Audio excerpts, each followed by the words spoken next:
Hello, everyone. Nice to see you again. Welcome to week 14, session 1 of our Global English 3 online lectures. Okay, it's very good to see you. I hope you're ready. We're going to review a lot in this and maybe even learn a little bit about using gestures and eye contact. Okay, we're getting ready for your final project. Okay, so let's get started. All right, so this is for week 14. This is your first class. And we are in Unit 3 in our book. And we've been learning about prized possessions and how to talk about our prized possessions. And you really also need your textbook for this. So please have your textbook ready. And let's get started. By completing this online lecture, you will, 1, review the presentation techniques that we have learned in this semester, this whole class. Okay, we're going to review all of the techniques. And we're going to learn how to use gestures for showing a possession. We talked about this a little bit, but today we will really learn how to do it. So let's get started. All right, if you remember, we're in Unit 3, okay? And we've mostly been learning about how to talk about things that you have, your prized possession. So let's get into the first thing that we're going to do, which is review the presentation techniques that we learned in this class. There are many of them, but it's very important that you use these techniques in your final video. So let's review them. Okay, well, maybe you are a little bit confused and you're asking this question, right? What are the presentation techniques that your teacher is talking about? Well, the first one is very important, and that is eye contact. We also learned about projecting our voice, okay? 목소리. Using good posture. And using gestures with your hands, using your hands when you are talking. These 4 things are very important. Why? Well, I have checked many of your videos, and sometimes the student doesn't look at the camera, so there's no eye contact, or the student is just reading the paper, which is also not good. So that's why eye contact is very important. The voice is very important. I know some people are very shy. This is okay, but in a video, you can try to speak louder and more clear. It is very important. Good posture, okay? How do you sit, right? How do you sit? You should sit up, don't look down, look straight ahead, okay? And this is the most important one, in my opinion, which is using gestures. Use your hands when you talk or give any information. Use your hands. Also, gestures. All right. So this is on page 17 in your book. We learned about this, okay? These are tips for eye contact, okay? So let's read this together on page 17 in your book. Making eye contact with members of the audience. Who's the audience? Me. I'm the audience. Is a great way to connect with them one-to-one, so they feel more involved. You can follow some simple tips to help you use eye contact effectively when you are speaking. All right. I think there's something wrong with her eye contact. What is it? She is reading. Okay? This is not good. Don't read your paper, okay? Try to remember your words and look at the camera. Okay? What is she doing? What's wrong with her eye contact? She's looking away. This is not good. Okay? Look at the people. Look at the audience. What's wrong with his eyes? He is holding his paper very close to his face and he's looking at it. That's not good. All right, and him, he's just looking down, okay? This is bad posture and eye contact is not good. All right. So let's look at page 17 in your book still. And let's do this activity here. B, okay? Match the eye contact tips with their descriptions below. Then compare with a partner. We don't have a partner. All right? You're probably watching this alone. So we will not compare. But let's do some matching. Let's look at our first example here. Okay, so let's read this. Don't look at the ceiling or floor when you are thinking of what to say next. Just look at the space between people. And this is F. Think between people, okay? So let's read the next one and then let's match. Okay? This position makes it easy for you to move your eyes from your notes to the audience without moving your head too much. Is it aim for 90%? Master the read silently, look up, speak technique? Don't be a lighthouse, hold for a sentence, or E, hold note cards at chest level. E, hold the note cards at your chest. Okay, so you can read and look. Next, look down at your notes for a maximum of 10% of your presentation time. This means practice, practice, practice. What is it?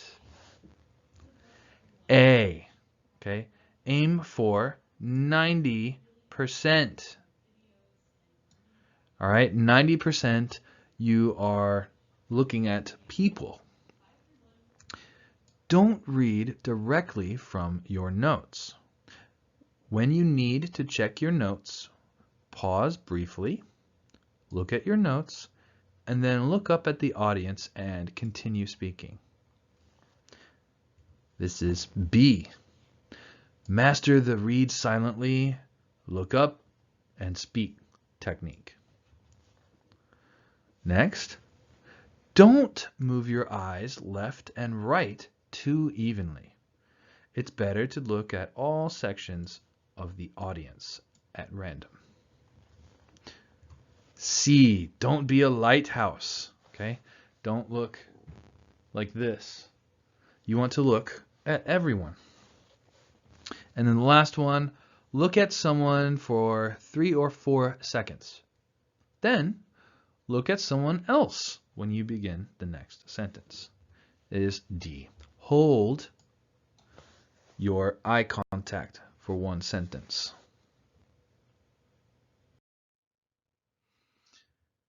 All right, so we're going to see an example of eye contact. All right, it's a video, and you need to, watch it and ask yourself this question: is the video an example of good eye contact or bad eye contact?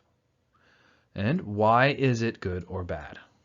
All right, so watch the video, and then we will talk about it some more.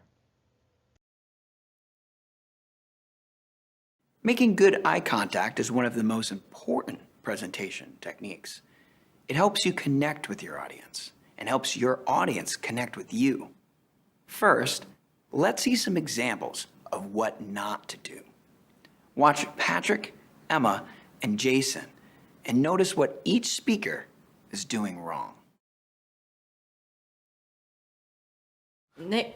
Nick's totally into classical music and he loves playing the piano, usually 2 or 3 hours a day.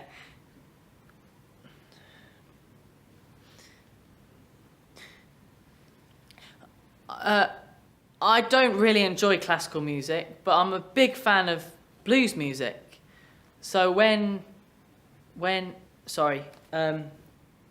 Nick and I meet up around once a month, I usually take him to one of my favourite live blues clubs. Actually, I think he's starting to like blues.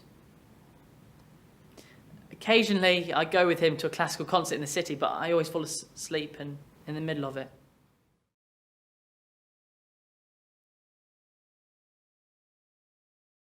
Hannah and I both love singing karaoke and going out to eat, especially to restaurants we've never tried before. That's what we often do on Saturdays. We go out for dinner, then sing karaoke for a couple of hours. Hannah likes Italian food, and I love Thai food, so we take turns choosing a different restaurant each time.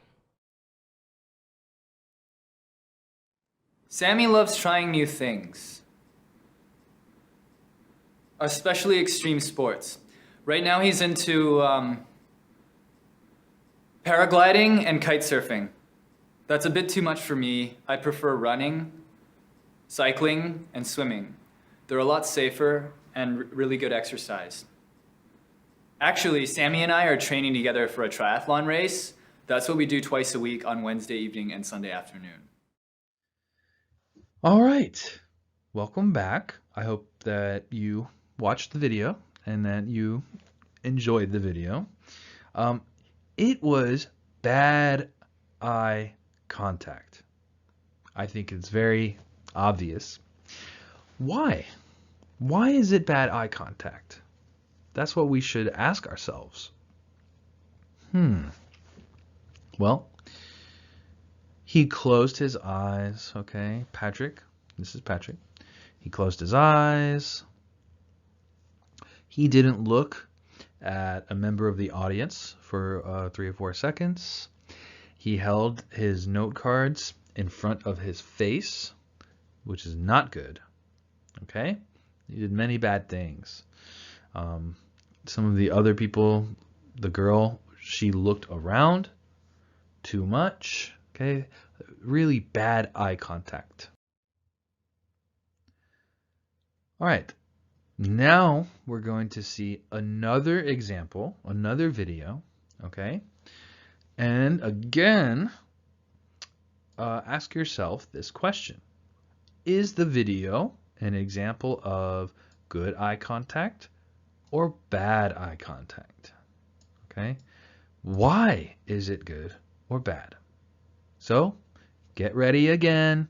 let's watch the video. Here we go. Well, after listening to me, now you know about my best friend Kate and why we are such good friends. We have a lot of things in common, but we're also different in some ways, and that makes our friendship more interesting. We've been good friends for only a few years, but I'm sure we will remain friends for life. Thank you. All right, welcome back. I hope that you watched the video again, or this new video. And what do you think? Was it good eye contact or bad eye contact? It was good eye contact, right? She looked at a member of the audience for 3 or 4 seconds. She looked to different members, different people in the audience. All right, now we're going to be talking about projecting your voice, which means speak loudly and clearly. This is very, very important. I know, I understand. Some students are very shy. When I was young, me too, I was shy. But you must practice to speak loudly and clearly, especially when you speak English. Okay? So, let's look at an example here. Let me get my phone. Okay? We have 2 examples here. Bad voice projection and good voice projection. First, let's see bad voice projection. I will read this sentence here. Ready? As you can see, the cell phone has a black case. It is very strong and protects the cell phone. That is bad.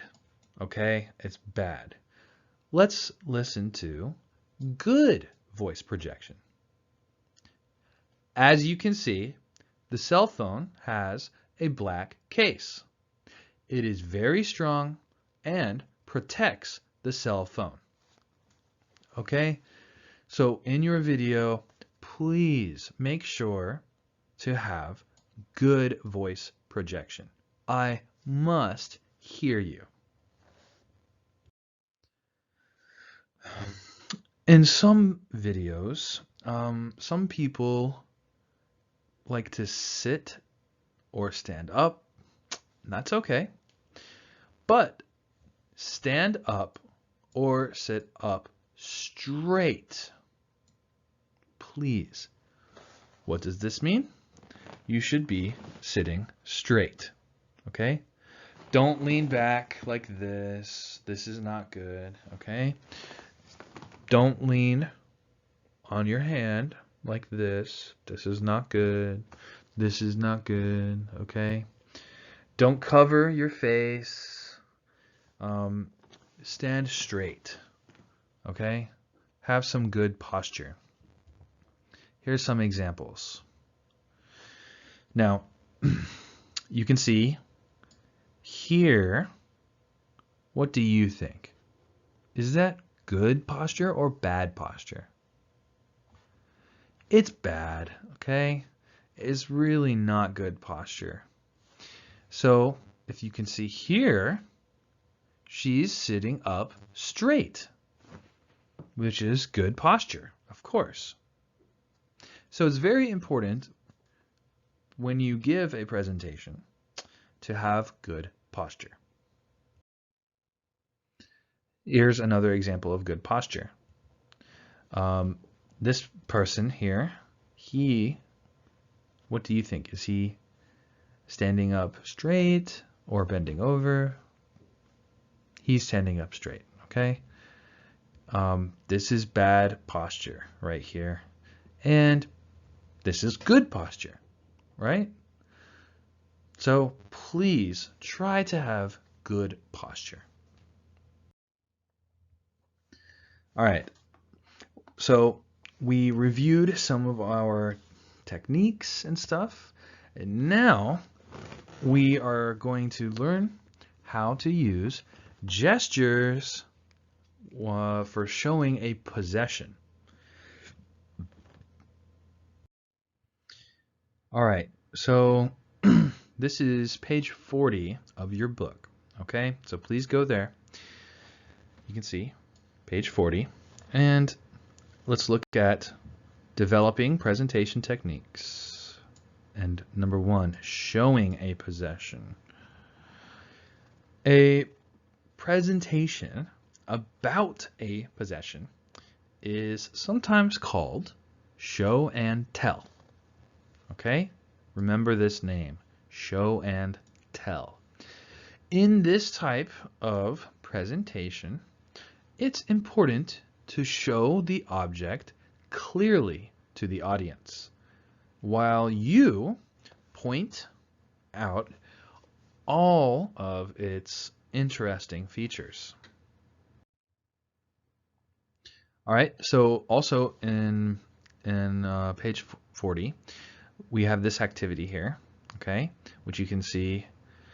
There are several pictures, and we're going to match them here, okay? So look at these pictures of presenters showing their prized possessions. What are they doing wrong? Okay, think about that.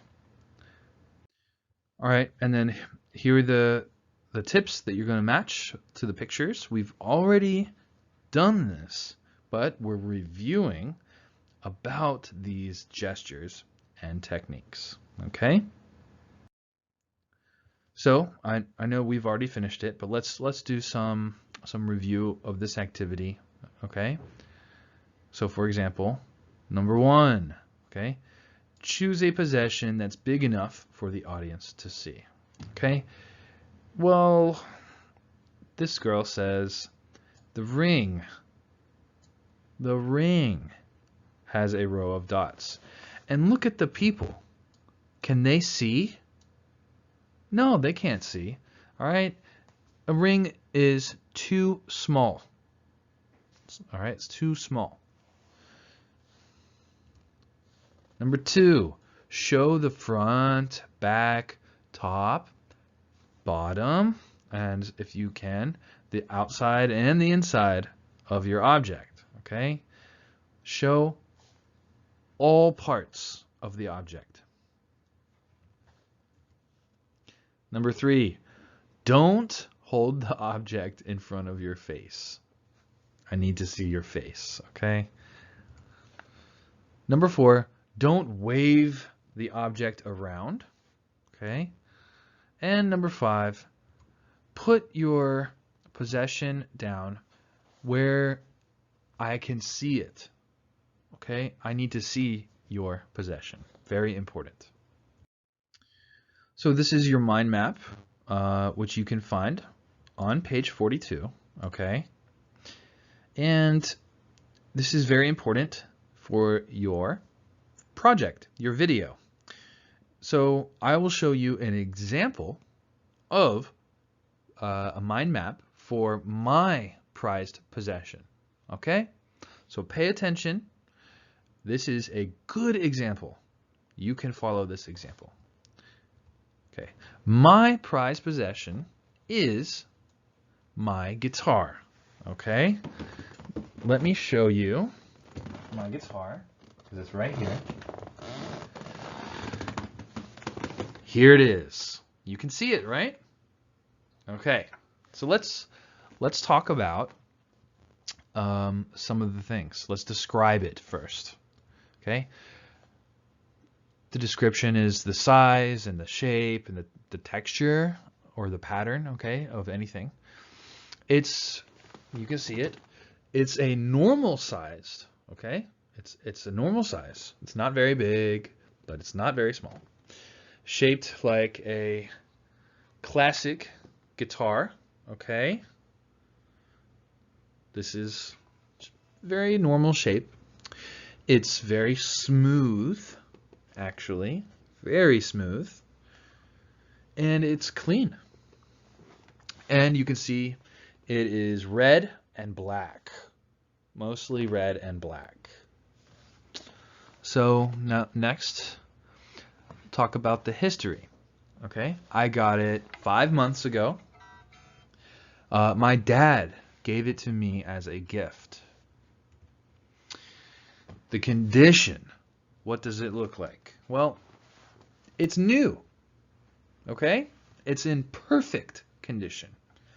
There's no scratch, there's no problem. Perfect condition. Okay, how I use it now? Well, I keep it near my desk, right? And I practice with it every day. And that's how I use it now. The future use of it may be important. You need to use future tense, like will use. So will use it to record music, okay? And will keep it forever. It's very special guitar, so I will keep it forever. And you can also write some more information, whatever you want to say about your prized possession, okay? So you can write anything else right there. So your first assignment this week is to complete the mind map on page 42, okay? Take a picture. Just take a picture of it and upload the picture to eClass, okay? That's all. I think it's very easy. Okay, so just complete the mind map. If you don't have a book, I will upload a file so you can do the mind map with that file also. Okay? Okay, everyone, we're finished. Thank you. Thanks for watching, and I'll see you again very soon. Okay, everyone? Good luck. Bye-bye.